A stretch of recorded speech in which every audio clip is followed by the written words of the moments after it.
الحمد لله رب العالمين، الصلاة والسلام على سيد المرسلين مولانا محمد وآله وأصحابه أجمعين، أما بعد. فأعوذ بالله من الشيطان الرجيم. بسم الله الرحمن الرحيم. والذين يكنزون الذهب والفضة ولا ينفقونها في سبيل الله فبشرهم بعذاب أليم يوم يحمى عليها في نار جهنم فتكوى بها جباههم وجنوبهم وظهورهم هذا ما كنزتم لأنفسكم فذوقوا ما كنتم تكنزون. وقال النبي صلى الله عليه وسلم: بني الإسلام على خمس: شهادة أن لا إله إلا الله وأن محمد رسول الله وإقام الصلاة وإيتاء الزكاة وصوم رمضان وحج البيت من استطاع إليه سبيلا. صدق الله العظيم وصدق رسوله النبي الكريم.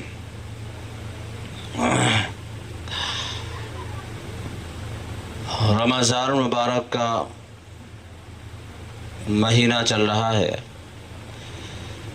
رمضان مبارک کا مہینہ روزوں کا مہینہ ہے. اللہ تعالیٰ کا فرمان ہے: یا ایھا الذین آمنوا کتب علیکم الصیام،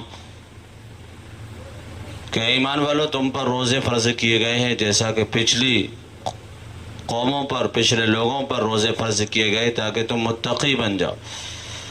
رمضان کا مہینہ قرآن کا مہینہ ہے. شہر رمضان الذی انزل فیہ القرآن، کہ ہم نے رمضان کے اندر قرآن کو نازل فرمایا. آج جو بات کرنی ہے وہ زکوٰۃ کے سلسلے میں ہے، کیونکہ عام طور سے مسلمان رمضان کے اندر زکوٰۃ نکالتے ہیں. رمضان کے اندر زکوٰۃ نکالنا اچھی چیز ہے، ثواب بڑھتا ہے رمضان کے اندر نیکیوں کا. لیکن رمضان کے اندر ہی زکوٰۃ فرض ہو اس پر یہ کوئی ضروری تو نہیں ہے. جس طرح روزے رمضان کے اندر ہی فرض ہوتے ہیں، اس کے علاوہ نہیں ہو سکتے، لیکن زکوٰۃ بھی رمضان کے اندر ہی فرض ہو یہ تو ضروری نہیں ہے. کیونکہ آدمی جو صاحب نصاب بنتا ہے تب اس پر زکوٰۃ فرض ہوتی ہے. آدمی جب صاحب نصاب بنتا ہے تب اس پر زکوٰۃ فرض ہوتی ہے، اور صاحب نصاب وہ رمضان میں ہی بنے یہ تو ضروری نہیں ہے. رمضان میں تو آدمی ویسے کام دھندے نہیں کرتا، رمضان میں تو ویسے بہت کم کام دھندے کرتا ہے، تو رمضان میں ہی صاحب نصاب بنے یہ کوئی ضروری نہیں ہے. اس لیے رمضان میں ہی اس پر زکوٰۃ فرض ہو یہ ضروری نہیں ہے. اور یہ اچھا شریعت کی جو ہے نا ایک خاص حکمت ہے، اس کے اندر خاص مصلحت ہے. اگر یہ کہہ دیتے کہ زکوٰۃ بھی رمضان میں ہی فرض ہوتی ہے پھر اس میں غریبوں کا نقصان تھا، کیونکہ غریب صرف رمضان میں ہی نہیں ہوتا. غریب کو حاجت تو ہر وقت رہتی ہے، کبھی بھی پڑ سکتی ہے، کسی بھی مہینے میں پڑ سکتی ہے، کبھی بھی اس کو حاجت درپیش آتی. اب وہ مالدار کہتے کہ نہیں میں تو زکوٰۃ دے چکا، اب وہ رمضان کے انتظار کرتے غریب سارے جو واقعی محتاج ہیں، جو ضرورت مند ہے کہ صاحب اب تو مسلمانوں کے پاس زکوٰۃ ہی نہیں بچی. جو مدد کرتے وہ تو رمضان میں سب پر زکوٰۃ فرض ہوتی، سارے رمضان میں ہی صاحب نصاب ہوتے ہیں جا کر.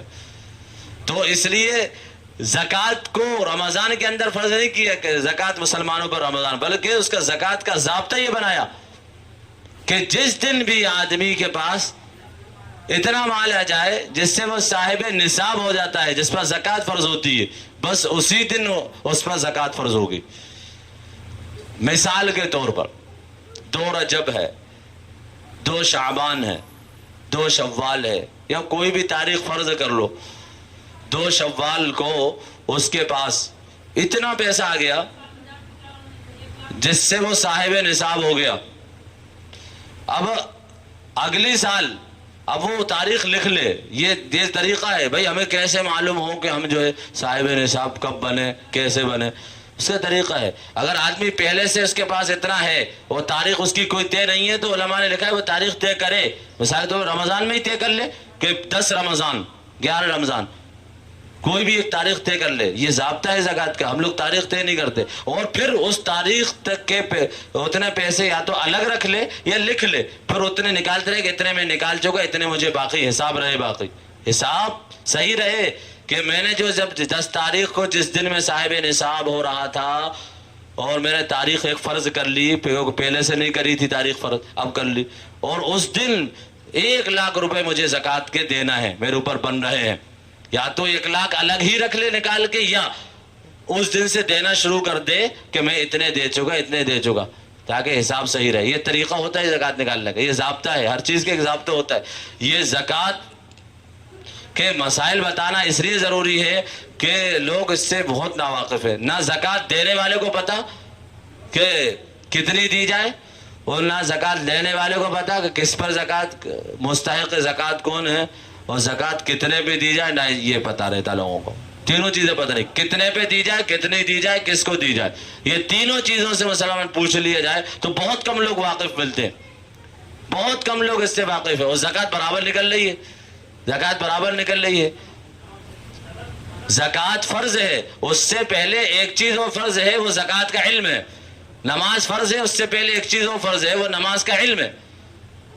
آپ پڑھے جاؤ نماز 20-25 رکعت کے سب، وہ تو پڑھ لی، وہ تو ہو گئی، میں نے زیادہ پڑھ لی، زیادہ کیوں پڑھ لی، ٹھیک ہے، لیکن معلوم تو ہونا چاہیے نا کتنی ہے زکوٰۃ۔ آدمی، علماء نے لکھا ہے پوری زندگی زکوٰۃ نکالتا رہے، اس کی زکوٰۃ ادا نہیں ہوگی اگر اس کا علم نہیں ہے۔ اس کو علم ہونا ضروری ہے کہ مجھ پر کتنی فرض ہے، ہاں جتنی فرض ہے اتنی ادا ہو جائے گی، اور اس کے بعد جو ایکسٹرا ہے وہ نوافل میں آئے گی، فرائض میں نہیں آئے گی پھر وہ۔ تو زکوٰۃ کا علم ہونا ضروری ہے، تینوں کا، کتنے پہ دی جائے، کتنی دی جائے، اور کس کو دی جائے، یا یہ کہیے کتنے پر فرض ہے، کتنی فرض ہے، اور مستحق کے زکوٰۃ کون ہے، یہ ضروری ہے۔ بہرحال تو زکوٰۃ کس پر فرض ہے؟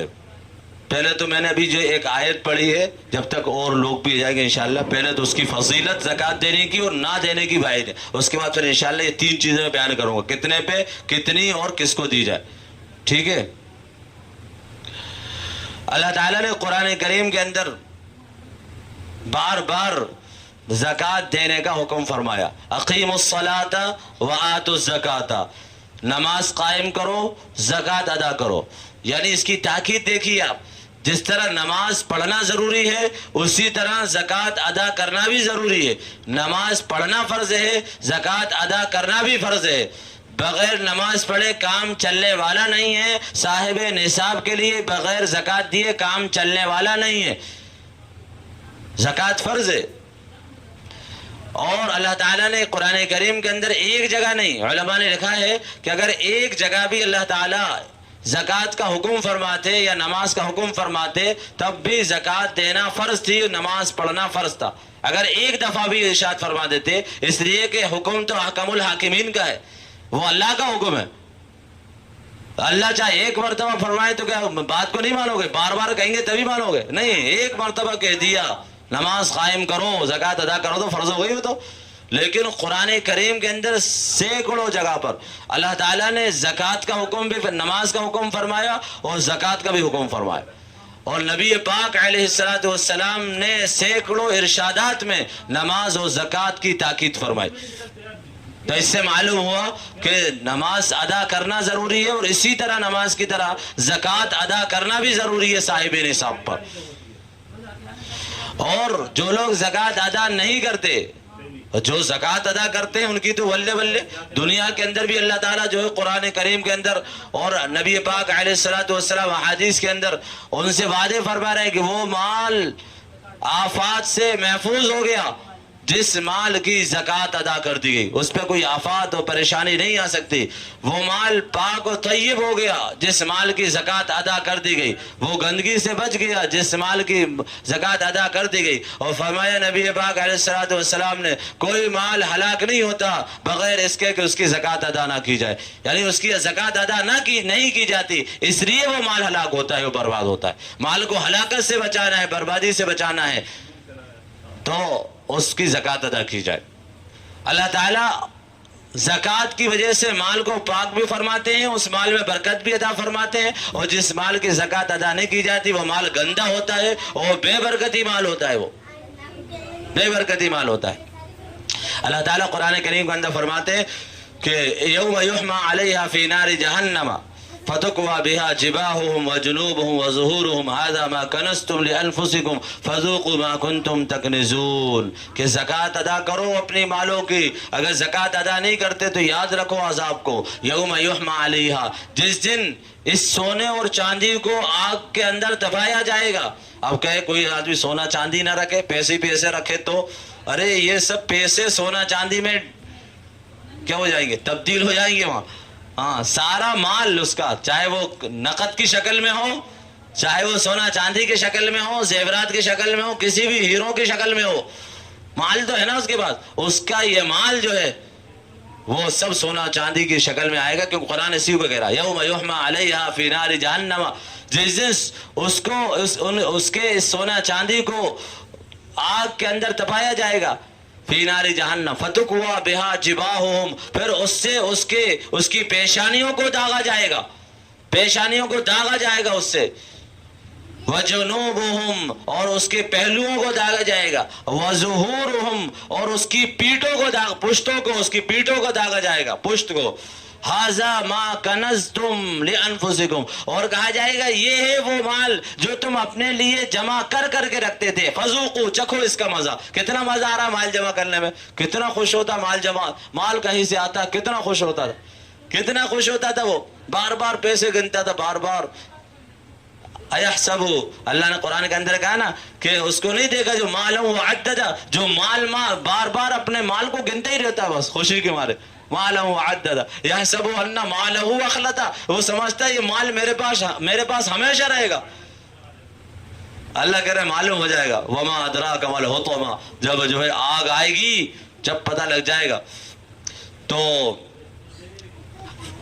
ھذا ما کنزتم لانفسکم، یہ ہے وہ جمع کیا ہوا مال جو تم اپنے لیے جمع کرتے تھے، فذوقوا، اب اس کا مزہ چکھو، جس مزے سے دنیا کے اندر جمع کرتے تھے نا، اس کا حقیقی مزہ کیا ہے یہ چکھو، یہ ہے اس کا حقیقی مزہ جو عذاب کی شکل میں تم کو ملا، فذوقوا ما کنتم تکنزون، جو تم جمع کر کے رکھتے تھے اس کا مزہ چکھ لو۔ اچھا، اللہ تعالیٰ نے خاص طور سے جب عذاب کا ذکر فرمایا تو تین چیزوں کو بیان فرمایا، فتقوى بها جباههم، کہ پیشانیوں کو داغا جائے گا، وجنوبهم، اور پہلوؤں کو داغا جائے گا، وظہورهم، اور پیٹوں کو داغا جائے گا۔ علماء نے لکھا ہے کہ یہ اعضاء شمار کرا کے پورا جسم مراد ہو گیا، کہ پورا جسم مراد ہے۔ اچھا، بعض علماء نے لکھا ہے کہ نہیں، خاص طور سے اس لیے کہ جب اس کے پاس کوئی غریب آتا تھا، کوئی محتاج آتا تھا، سب سے پہلے اس کے ماتھے پہ شکن آتا تھا، فتقوى بها جباههم، پھر یہ جو ہے مڑ کے بھاگتا تھا، منہ اس سے جو ہے مڑ جاتا تھا، پھر جاتا تھا اس سے، تو دائیں طرف سے پھرتا تھا یا بائیں طرف سے پھرتا تھا، تو یہ ہو گیا وجنوبهم، اس کے پہلوؤں کو داغا جائے گا یہ، اور پھر اس کو پیٹ دکھا کے جاتا تھا، تو وظہورهم، اس کی پیٹوں کو داغا جائے گا۔ اتنا اللہ تعالیٰ کو غریب کو دھتکارنا، غریب کو جو ہے نہ دینا، اگر واقعی وہ مستحق ہے تو اس کی امداد کرنے سے رکنا اور اس کی امداد نہ کرنا اللہ تعالیٰ کو اتنا مبغوض ہے کہ جن اعضاء کا استعمال اس اگنور کرنے میں ہوا ہے، اللہ تبارک و تعالیٰ ان کو عذاب دیں گے، اس کو عذاب دیں گے۔ فتقوى بها جباههم وجنوبهم وظهورهم ھذا ما کنزتم لانفسکم۔ جب یہ آیت نازل ہوئی، حضرت عمر رضی اللہ تعالیٰ عنہ فرماتے ہیں کہ صحابہ کرام پر بہت شاق گزری آیت، بہت گراں گزری، کہ ہم تو مال جمع کرتے ہیں، اب مال جمع کرنے کا یہ وبال ہے، یہ عذاب ہے کہ کل قیامت کے دن اس مال سے ہم کو داغا جائے گا، عذاب جہنم ہوگا۔ صحابہ کرام کو گرا گزرا۔ حضرت عمر رضی اللہ عنہ نے کہا کہ میں اس مسئلے کو حل کروں گا۔ حضرت عمر رضی اللہ تعالیٰ عنہ نبی کریم صلی اللہ علیہ وسلم کے پاس گئے اور کہا کہ یا رسول اللہ، یہ آیت صحابہ کرام پر بہت گراں گزر رہی ہے، اس لیے کہ صحابہ کرام جو سنتے ہیں اس پر عمل کرتے ہیں، اب یہ آیت نازل ہو گئی، عمل کرنا ضروری ہے۔ ہمارے جیسے نہیں تھے جو آسان ہوا تو مان لو، آسان نہیں ہے تو سن لو، بس سن لو، عمل تھوڑی کرنا ہے اس پہ۔ صحابہ کرام کے ایسا نہیں تھا، صحابہ کرام کہتے ہم نے تو بیعت کی تھی، بایعنا رسول اللہ صلی اللہ علیہ وسلم طاعتا و کراہا، جو چیز سمجھ میں آئے نہ آئے، دل چاہے نہ چاہے، نبی کی بات پر ہم نے بیعت کی ہے کہ نبی کی بات کو ہم مانیں گے، یہ تھا صحابہ کرام کا۔ تو ان کو تو ماننا تھی، اور مال جمع کرنا، اور مال جو ہے ضرورت کی چیز ہے، جمع کرنا ہی پڑتا ہے، بہت سی ضرورتیں مال سے وابستہ ہوتی، رکھنا ہی پڑتا ہے، اور یہ فرما دیا گیا کہ کل قیامت کے دن اس کے ذریعے سے داغا جائے گا۔ حضرت عمر رضی اللہ تعالیٰ پہنچ گئے اور کہا یا رسول اللہ یہ آیت تو بہت گراں گزر رہی ہے، جان نثار صحابہ کہہ رہے ہیں کیا کیا جائے؟ اللہ کے نبی نے کہا کہ نہیں بھائی، اللہ تعالیٰ نے زکوٰۃ تو اسی لیے فرض کی ہے، زکوٰۃ تو اس لیے فرض کی تاکہ اس کے بعد تمام اس کا مال پاک ہو جائے۔ تو جتنا مال وہ جمع کر کے رکھ رہا ہے، یہ وعید اس صورت میں ہے جب اس کی زکوٰۃ نہ دی جائے۔ جب اس کی زکوٰۃ ادا کر دی جائے گی تو پورا مال پاک و صاف ہو جائے گا، پھر چاہے تمہارے پاس کتنا ہی مال ہو، اس کی زکوٰۃ ادا کرو، سارا مال پاک ہو گیا۔ ایک مطلب یہ لکھا علماء، اور دوسرا یہ کہ زکوٰۃ تو اس لیے فرض ہوئی ہے، یعنی اگر مال کا جمع کرنا فی نفسی ہی برا ہوتا تو پھر زکوٰۃ کائے پہ فرض ہوتی؟ مال جمع کرنا برا ہوتا، زکوٰۃ کس چیز پہ فرض ہوگی؟ زکوٰۃ تو مالدار بھی فرض ہوتی ہے۔ معلوم ہوا کہ مال کا جمع کرنا فی نفسی برا نہیں ہے، اگر اس کی زکوٰۃ دی جاتی رہے تو فرمایا مال کو پاک کرتے رہو زکوٰۃ دے کر، ٹھیک ہے؟ تو مال کو پاک بنانا ہے، گندگی سے بچانا ہے، اضاعت سے، بربادی سے بچانا ہے، تو مال کی زکوٰۃ ضرور ادا کی جائے بھائی۔ اب جو ہے زکوٰۃ فرض ہے، تو زکوٰۃ کتنے پر فرض ہے؟ تو اس کے لیے وقت کم ہے، میں بہت مختصر بتاؤں گا، لیکن اگر ہم اس کی ڈیٹیل میں جائیں گے تو بہت لمبی ہے، تو مختصر اس لیے بتاؤں گا تاکہ ہمیں معلوم ہو جائے کہ یہ سب چیزیں ہوتی ہیں زکوٰۃ کے سلسلے میں، اس لیے خاص خاص پوائنٹ بتا رہا ہوں۔ باقی علماء سے وقت پر پوچھیں، اس کی اور مزید پوچھیں، ٹھیک ہے؟ خاص خاص پوائنٹ بتا رہا ہوں میں۔ زکوٰۃ کتنے پر فرض ہے؟ دیکھیے زکوٰۃ کے لیے ضروری ہے سونا، چاندی اور کیش اور مال تجارت۔ یاد رکھے اچھی طرح کہ کن چیزوں پر زکوٰۃ فرض ہے۔ سونا ہونا چاہیے، چاندی ہونا چاہیے، یا جو ہے کیش ہونا چاہیے، نقدی رقم اسے اردو میں کہتے ہیں، کیا؟ نقدی رقم، یا پھر مال تجارت۔ مال تجارت کہتے ہیں بیچنے والا مال، جو دکان میں بھرا ہوا مال وہ ہے، یا کوئی بیچنے والی گاڑیاں ہیں وہ ہیں، بیچنے والے پلاٹ ہیں وہ ہیں، اس سے یہ سب مال تجارت کہلائیں گے بزنس کے لیے۔ بھائی گاڑیوں کا بزنس کر رہا ہے، کوئی پلاٹوں کا بزنس کر رہا ہے، کوئی مکان کے دکان کے اندر سامان بھرا ہوا ہے، وہ سارا سامان بکنے والا ہے، جیسے پرچون کی دکان ہے، میڈیکل ہے، یہ سب بکنے والا مال ہے، یہ مال تجارت کہلائے گا۔ کیا کہلائے گا؟ مال تجارت۔ تو ان چار چیزوں پر زکوٰۃ فرض ہوتی ہے، اس کے علاوہ کسی پر فرض نہیں ہوتی زکوٰۃ، ٹھیک ہے؟ چار چیزوں پر زکوٰۃ فرض ہوتی ہے۔ اب کسی کے پاس سونا ہو تو کتنا ہو؟ بھائی سونا ہو تو 7.5 تولہ سونا یا 52.5 تولہ پھر چاندی ہونا چاہیے۔ پہلے زمانے کے اندر سونے اور چاندی کی جو قیمت ہوتی تھی وہ تقریباً برابر ہوتی تھی، اس لیے یہ کہا اللہ کے نبی علیہ السلام نے کہ سونے کا نصاب بنا لو یا پھر چاندی کو نصاب بنا لو اپنا، کیونکہ قیمتیں دونوں کی تقریباً برابر ہوتی تھی۔ لیکن آج کے دور کے اندر سونے اور چاندی کی قیمتوں میں بہت فرق ہے، بہت فرق ہے، اس لیے اب تقریباً تمام فقہاء کا اس پر اتفاق ہے کہ نصاب کا جو مدار ہے اب وہ چاندی پر ہے۔ کائے پر ہے؟ چاندی پر ہے۔ 52.5 تولہ چاندی۔ اب کسی کے پاس نہ 7.5 تولہ سونا ہے، نہ 52.5 تولہ چاندی ہے، یا اتنا اس کے پاس جو ہے سونا اور چاندی کے برابر اس کے پاس نقدی رقم بھی نہیں ہے، اور اتنا جو ہے اس کے پاس مال تجارت بھی نہیں ہے، تو اس پر زکوٰۃ فرض نہیں کیا؟ نہیں، ابھی بھی دیکھا جائے گا کہ اور اس کی جو ہے سونا اور چاندی دونوں چیزیں ملا کر، یا سونا چاندی اور کیش ملا کر، یا سونا چاندی اور مال تجارت ملا کر، یعنی چاروں چیزیں مل جائیں، یا 3 چیزوں کو مل کر، یا 2 چیزوں سے مل کر، یا 1 چیز مل کر، ان کو ملا کر بھی اگر اتنا ہو جائے جس سے 52.5 تولہ چاندی خریدی جا سکتی ہو، جتنے کی 52.5 تولہ چاندی آ رہی ہے، اتنا اگر کسی کے پاس ہے سونا چاندی اور کیش اور سب ملا کر، مال تجارت ملا کر اگر ہے اتنا، تو اس پر زکوٰۃ فرض ہے۔ اس پر 52.5 تولہ چاندی کتنے کی آتی ہے؟ میں اگر اندازہ بتا رہا ہوں، تقریباً عام طور سے جو ہوتا ہے وہ 40-50 ہزار کے بیچ میں ہی ہوتی ہے نا، 40-50 ہزار کے بیچ میں ہوتی ہے اپنے ہندوستان کے اندر ہو، اور ہو سکتا ہے اور جگہ ہوتی ہو، لیکن اس کا ریٹ کبھی گھٹتا رہتا ہے، کبھی بڑھتا رہتا ہے۔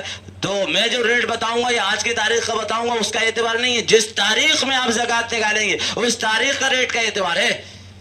میں تو ایک اندازہ بتا رہا ہوں کہ اتنے عام طور سے لوگوں کے پاس اتنے پیسے ہوتے ہیں، اتنے پیسے عام طور سے ہوتے ہیں لوگوں کے پاس، اور وہ سمجھتے ہیں کہ میرے اوپر زکوٰۃ نہیں ہے، تو ان چار قسم کی چیزیں کسی کے پاس ہے, یا چاروں کو ملا کر, یا ان میں سے کوئی 3 ملا کر, یا 2 ملا کر, یا اکیلی کوئی چیز, وہ 52.5 تولہ چاندی کے برابر ہو جائے تو کیا نکال دو بھائی, اس کی زکوٰۃ نکال دی جائے.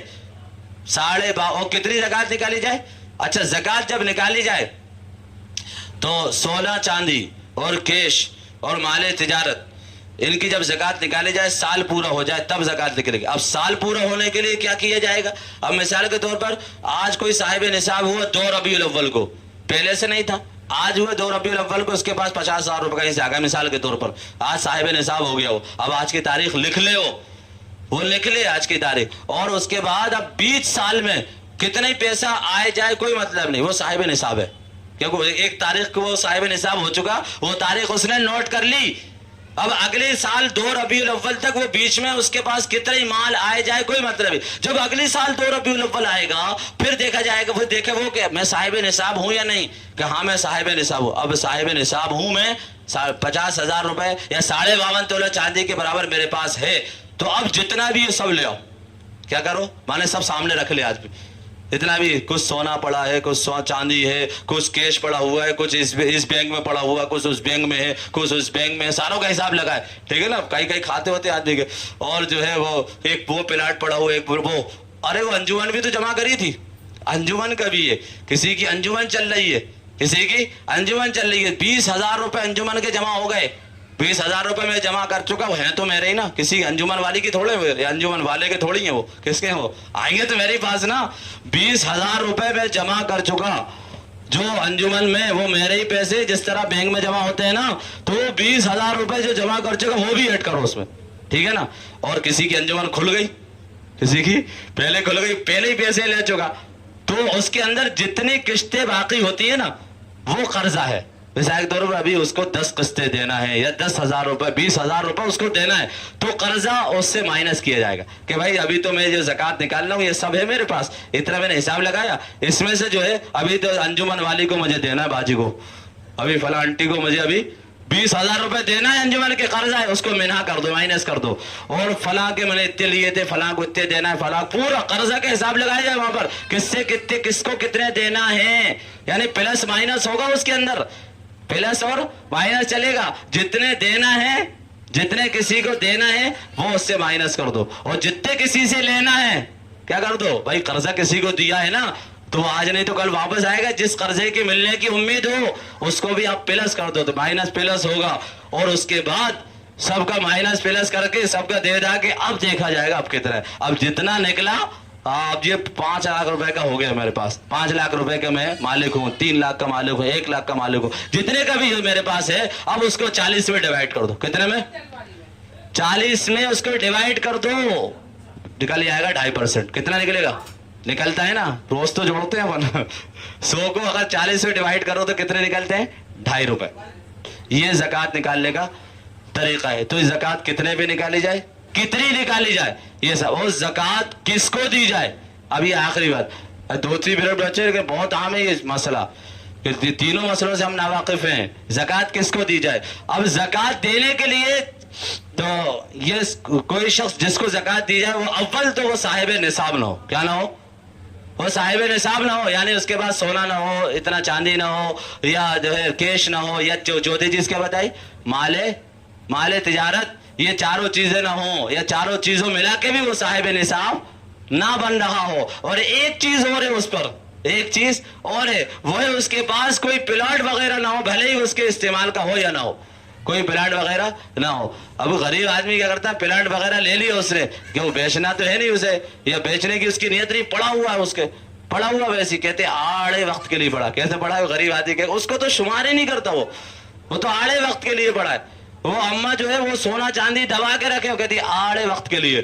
ان سے کہو کہ آپ کے پاس سونا چاندی زکوٰۃ نکالو, ارے میں کہاں سے دوں, میرے پاس کھانے کے لالے پڑے, میں بھوکی مر رہی ہوں, میں زکوٰۃ دے سکتی ہوں, یہ تو میں نے آڑے وقت کے لیے رکھا ہے. یعنی شادی وادی کے لیے, یا کسی کوئی ناگہانی کوئی مصیبت ٹوٹ پڑی تو اس وقت دینے کے لیے رکھا ہے, اپنے بچوں کی مدد کر دیں یا کسی شادی میں دے دیں, تو آڑے وقت کے لیے کرا ہے. شریعت کہتی ہے کہ یہ آڑا وقت آ گیا, اس کا آڑا وقت, ہاں زیادہ ٹیڑے مت ہو, آڑا وقت جب تو اس قابل ہو گئی یا ہو گیا, جبکہ لوگوں کو ترس آنے لگا کہ اب یہ بھوکے مر رہے ہیں, کھانے کو نہیں ہے, فاقے پڑ رہے ہیں, غریب ہے, محتاج ہے. جب یہ اس قابل ہو گیا تو اب یہ تیرا آڑا وقت آ گیا, اب زکوٰۃ نہیں لے سکتے, اس لیے کہ تم خود جو ہے زکوٰۃ کے اتنے کے مالک ہو کہ تم اس کو بیچ کر اپنا کام چلا سکتے ہو. سمجھ رہے نا؟ تو آڑا وقت اس کا آ گیا. جو سونا چاندی رکھے ہیں وہ نکالیں, وہ بیچے, وہ کام چلائیں, لیکن زکوٰۃ ان پر حرام ہے. زکوٰۃ کا کھانا حرام ہے ایسے عورتوں پر اور ایسے مردوں پر, ایسے لوگوں پر اور ایسے غریبوں پر. اب غریب کیا کہا, وہ تو رکھے تو مالداری ہو. ایسے مالداروں پر جو رکھے ہوئے ہیں سونا چاندی دبا کے یا پلاٹ پر پڑے ہوئے ہیں ان کے آڑے وقت کے لیے, اور وہ زکوٰۃ کا کھا رہے ہیں, حرام ہے ان پر وہ کھانا. اور غریب کی ڈیفینیشن بھی معلوم ہونا ضروری ہے. 10 منٹ ہو گئے, اور وہ میں بتانا تھی, وہ اس کے لیے میں بیان کر رہا تھا آج پورا. چلے خیر مختصر سن لو. غریب کی ڈیفینیشن کیا ہے جس کو زکوٰۃ دی جا سکتی ہے؟ ایک تو میں نے بتایا, اول تو کیا ہونا چاہیے, ہاں ہونا ہی نہیں چاہیے. یہی ہے غریب کی ڈیفینیشن کہ غریب جو ہے وہ منہ کا نہیں ہوتا کہ چہرے سے غریب دکھ رہا ہے, کپڑے پھٹے پہنے ہیں تو غریب ہے, یا معذور ہے تو غریب ہے, اپاہج ہے غریب ہے, یتیم ہے غریب ہے, بیوہ ہے غریب ہے. یہ شریعت میں غریب کی ڈیفینیشن نہیں ہے. سمجھ رہا ہو نا؟ ارے آپ سے زیادہ مالدار نکلیں, کتنے اپاہج, کتنے معذور, کتنے یتیم, کتنی بیوائیں اور کتنے یہ برقعے والیاں جو گیٹ پہ کھڑی ہیں, یہ مالدار صاحب نصاب ہوں گی. معلوم ہے آپ کو کتنی ہوتی ہے؟ پھر کیوں مانگ رہے ہیں؟ ارے یہ تو اس لیے مانگ رہے ہیں, ان کا دھندا ہے, ان کا دھندا ہے. یہ کتنے ہی غریب ایسے جو حقیقت میں غریب ہوتے ہی نہیں ہو, اور ہم لوگ زکوٰۃ دھڑا دھڑ دیے جاتے ہیں, زکوٰۃ ادا نہیں ہوتی. زکوٰۃ ادا ہوتی نہیں ہماری. جو بغیر تحقیق کرے زکوٰۃ دیتا ہے اس کی زکوٰۃ ادا نہیں ہوتی.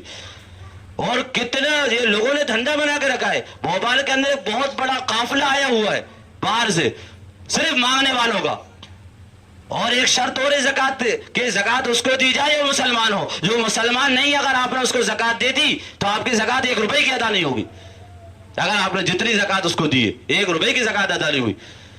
پتہ یہ داڑھی رکھے, ٹوپی پہنے ہوئے ہیں, تسبیح ہاتھ میں ہو, کرتا پاجامہ پہنے ہو پھٹا ہوا, یہ برقع پہن کے عورتیں آ رہی ہیں, آپ نہیں کہہ سکتے کہ مسلمان ہے. اور حقیقت یہ ہے کہ روز اس کا انکشاف ہو رہا ہے. لوگ روز ویڈیو بنا کے ڈال رہے ہیں کہ دیکھیے انہوں نے مسلمانوں کو اولیاء اختیار کر کے رکھا ہے, یہ مسلمان نہیں ہے, یہ غیر مسلم ہے. روز اس کا انکشاف ہو رہا ہے, کھل کے آ رہی ہے یہ باتیں سامنے.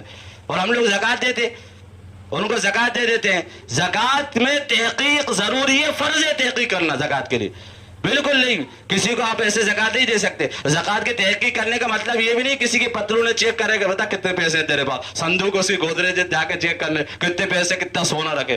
بھائی موٹے موٹے آدمی کر ہی سکتا ہے, اس سے پوچھ رہے بھائی کہ بھائی وہ سونے کے ریٹ آج کل اچھے چل رہے ہیں, باجی کتنا سونا ہے آپ کے پاس, کتنا چاندی ہے آپ کے پاس. موٹے موٹے تو کہہ سکتا ہے, کسی بھی طریقے سے اس سے پوچھے.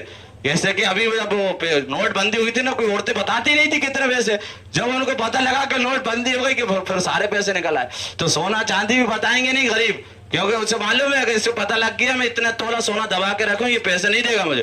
تو اس سے کسی بھی طریقے سے پوچھ لیں, جائز طریقے سے, کہ ریٹ ویٹ بتا کے مارکیٹ کا. تو اس طرح ہلکی پھلکی تحقیق تو ہر جگہ اب بالکل بھی تحقیق نہیں کرتے ہم لوگ. بھائی اللہ کے واسطے ہم لوگ تحقیق کریں, اور ہم ہی لوگوں نے یہ بھیک مندے پیدا کریں, جتنے بھی بھیک مانگے ہیں ہم ہی نے پیدا کریں یہ لوگ. اگر ہم تحقیق کر کے صحیح دیتے تو ان کی ضرورت نہیں ہوتی. یہ غیر مسلم کافر ہیں جن کو زکوٰۃ ہم ادا دے نہیں سکتے, ہم ان کو زکوٰۃ دے رہے ہیں, ان کو پیسے دے رہے ہیں, ان کو صدقے دے رہے ہیں, اور ان کے حوصلے بڑھ رہے ہیں, وہ آ رہے ہیں. ہمارے مسلمان گھروں میں کتنے مسلمان ایسے جو روزے رکھنے والے, نماز پڑھنے والے, قرآن پڑھنے والے ہیں, لیکن وہ تمہارے سامنے ہاتھ نہیں پھیلا رہے. یہ ہماری ذمہ داری, اخلاقی فرض ہے ہمارا کہ سب سے پہلے ہم اپنے رشتہ داروں میں ایسے لوگ تلاش کریں, اپنے پڑوسیوں میں ایسے لوگ تلاش کریں, اور ہم مسلمانوں میں ایسے لوگ تلاش کر کے ان کی مدد کریں, ان کی امداد کریں. اس سے اللہ تعالیٰ راضی ہوں گے. اور یہی زکوٰۃ کا اصل مقصد ہے کہ غربت کو دنیا سے ختم کیا جائے. اس طرح غربت کبھی ختم نہیں ہوگی دھندے والوں سے. غربت تو ایسے ختم ہوگی, کسی کوئی غریب ہے آپ اس کی مدد کرو اور اس کو خود صاحب نصاب بنا دو آپ, یعنی اتنا اس کو دو, اس کو دھندے سے لگاؤ, اسے کام سے لگاؤ, اس کا ٹھیلا لگواؤ, اس کا خرچہ چلاؤ, تاکہ جو ہے وہ خود کمانے والا بن جائے, پیروں پہ کھڑا ہو جائے. اس سے دنیا سے زکوٰۃ کے ذریعے سے غربت ختم ہوتی ہے. اور علماء نے لکھا ہے کہ 2.5% جو اللہ تعالیٰ نے فرض کیا ہے وہ اسی لیے کیا ہے, اگر مسلمان 100% 2.5% زکوٰۃ مالدار امت کا نکالنے لگے, دنیا کے اندر کوئی غریب نہیں ہوگا, دنیا کے اندر سے غربت ختم ہو جائے گی. آج یا تو لوگ 100% زکوٰۃ نکال نہیں رہے, یا جو لوگ نکال رہے ہیں وہ صحیح طریقے سے نہیں نکال رہے. اللہ تبارک و تعالیٰ عمل کی توفیق نصیب فرمائے. وآخر دعوانا الحمدللہ بالعالمین.